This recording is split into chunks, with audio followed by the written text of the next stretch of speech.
Hello friends, आपने देखा होगा कि पिछले 8 से 10 दिनों के अंदर चांदी में और सोने में एक गिरावट आई। कुछ कुछ दिन बीच में ऐसे मिले जहाँ पे हमने एक तेज़ी भी देखी मार्केट में आते हुए, लेकिन मोस्टली डेज़ में हमने बाज़ार को डाउन जाते हुए देखा और 3 लाख रुपए से हमने सिल्वर को यहाँ पे दोबारा 2,60,000 65,000 तक आते हुए देखा। तो देखिए सवाल ये है, क्योंकि इस टाइम पे आप देखेंगे कि gold, silver, crude oil, natural gas, ये जो कमोडिटीज़ है ना, ये पूरी तरह से इम्पैक्टेड है। जो जियो पॉलिटिकल सिचुएशन चल रही है, जो हालात चल रहे हैं वर्ल्ड के, उन हालात को देखते हुए ये 4 कमोडिटीज़ है जो डायरेक्टली इम्पैक्टेड है। अभी आगे आगे मैं एग्री कमोडिटीज़ की भी बात करूँगी, लेकिन मेन जो इम्पैक्ट है इन 4 कमोडिटीज़ के ऊपर है, क्योंकि आपको पता है, और साथ में एक स्टॉक मार्केट हो गई। तो आपको पता है कि पूरा ही वर्ल्ड इन कमोडिटीज़ में डोमेस्टिक भी ट्रेडिंग होती है, एक्सपोर्ट इंपोर्ट भी होता है, और साथ में इसमें से जैसे अगर मैं नेचुरल गैस की बात करूं या क्रूड ऑयल का बताऊं मैं, तो ये सर्वाइवल कमोडिटीज़ भी है। तो एक मॉनिटरिंग पे हर इंसान के है ये 4 commodities, gold, silver, natural gas और क्रूड ऑयल। तो आपको पता है कि अभी जैसे हमने सिल्वर को 4,20,000 जाते हुए देखा, गोल्ड को हमने यहाँ पे 1,76,000 1,80,000 तक भी जाते हुए देखा। कुछ कुछ कॉन्ट्रैक्ट, मैं MCX की बात कर रही हूँ, कुछ कुछ कॉन्ट्रैक्ट ऐसे भी थे जो 1,80,000 तक भी गोल्ड के गए। तो अब सवाल ये होता है कि यहाँ पे हमने पिछले कुछ डेज़ में एक तेज़ी आके मंदी भी आते हुए देखी। अब आगे क्या होगा, गोल्ड सिल्वर की में क्या होने वाला है आगे? क्या इसमें डाउन ही आएगा, मंदी आएगी या तेज़ी आएगी? क्योंकि अब देखिए हिंदुस्तान में बहुत बड़े वॉल्यूम्स होते हैं, MCX पे आप देख लो, या फिर जो एक्सपोर्टर इंपोर्टर होते हैं उनके भी बड़े वॉल्यूम्स रहते हैं, और कहीं ना कहीं आपका प्रॉफिट और लॉस बहुत ज़्यादा डिपेंड करता है इन जियोपॉलिटिकल प्रॉब्लम्स को लेके। जो रेट फ्लक्चुएट होते हैं, और जब फ्लक्चुएशन वो बड़ी हो जाती है, वॉलेटिलिटी बढ़ जाती है, तो एक पैनिक वाली सिचुएशन क्रिएट होती है और लोगों को बहुत नुकसान होता है। तो आप देखेंगे कि एक एक दिन में लोगों को कितना नुकसान हुआ है, कमाने वाले बहुत कम, लेकिन नुकसान लोगों को ज़्यादा हुआ है। तो मैं आपको ये बता दूँ कि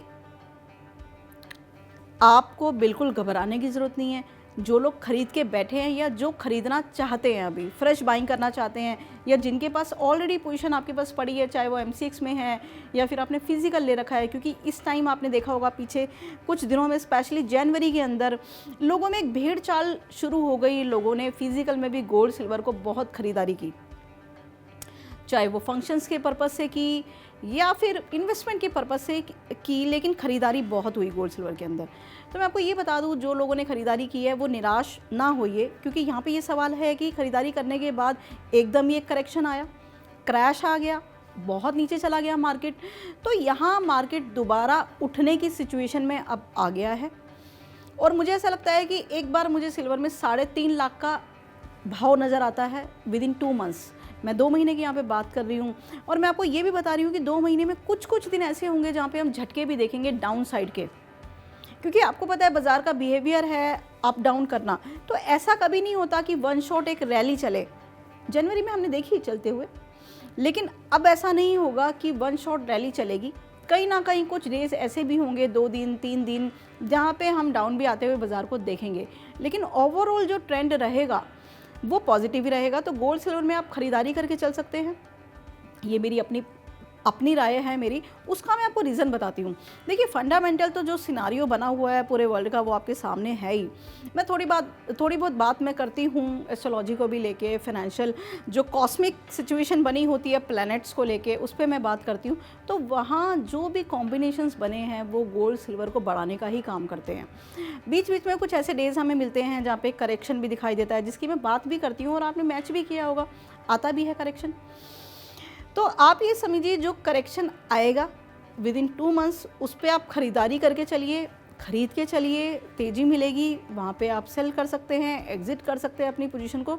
लेकिन देखिए ये वीडियो बनाने का मेरा पर्पज़ ये है कि लोग जो नुकसान उठाते हैं उसका कहीं ना कहीं कारण ये होता है कि वो सिर्फ एक ट्रेंड को फॉलो करते हैं और वो ये नहीं समझते कि अगर तेज़ी आ रही है तो मंदी भी आएगी, और वो प्रॉफिट बुकिंग समझते ही नहीं है कि प्रॉफिट बुकिंग भी कुछ होती है।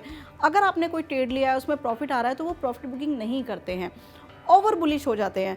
तो यहाँ पे मैं ये कहती हूँ कि 2 महीने का टाइम ऐसा है जहाँ पे ट्रेंड पॉजिटिव रहने वाला है, लेकिन फिर भी आप प्रॉफिट बुकिंग साथ साथ में करते रहिए अपने। और दूसरी बात ये कि शॉर्ट में ना बैठें।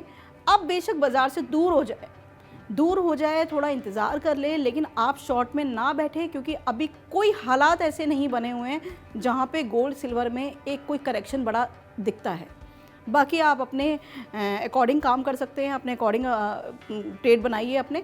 लेकिन मेरी राय यही है कि 2 महीने तक मुझे गोल्ड सिल्वर में तेज़ी नज़र आती है। जब भी कोई डाउन साइड आपको बाज़ार मिलता है तो उसको देख के आप घबराइए मत, थोड़ा सा इंतज़ार कीजिए। लोग पैनिक हो जाते हैं, बहुत जल्दी डिसीज़न ले लेते हैं, लॉस में पोजीशन भी काट देते हैं, तो ये सब होता है। इस वजह से लॉस बुक हो जाता है। फिर जब बाज़ार चलता है तो उन्हें कहीं ना कहीं ये महसूस होता है कि हमने बहुत जल्दबाजी कर दी। तो इसलिए जल्दबाजी में सौदा कोई ना बनाए ना एग्जिट करे, थोड़ा सा इंतज़ार करें। बाज़ार ओवरऑल गोल्ड सिल्वर के तेज है। Thank you. देखिए इंडिया डेली 24/7 अब आपकी स्मार्ट टीवी पर। इंडिया डेली मौजूद है सभी डिजिटल प्लेटफॉर्म पर लाइव और लगातार। इंडिया डेली 24/7 हर दिन राष्ट्र को समर्पित।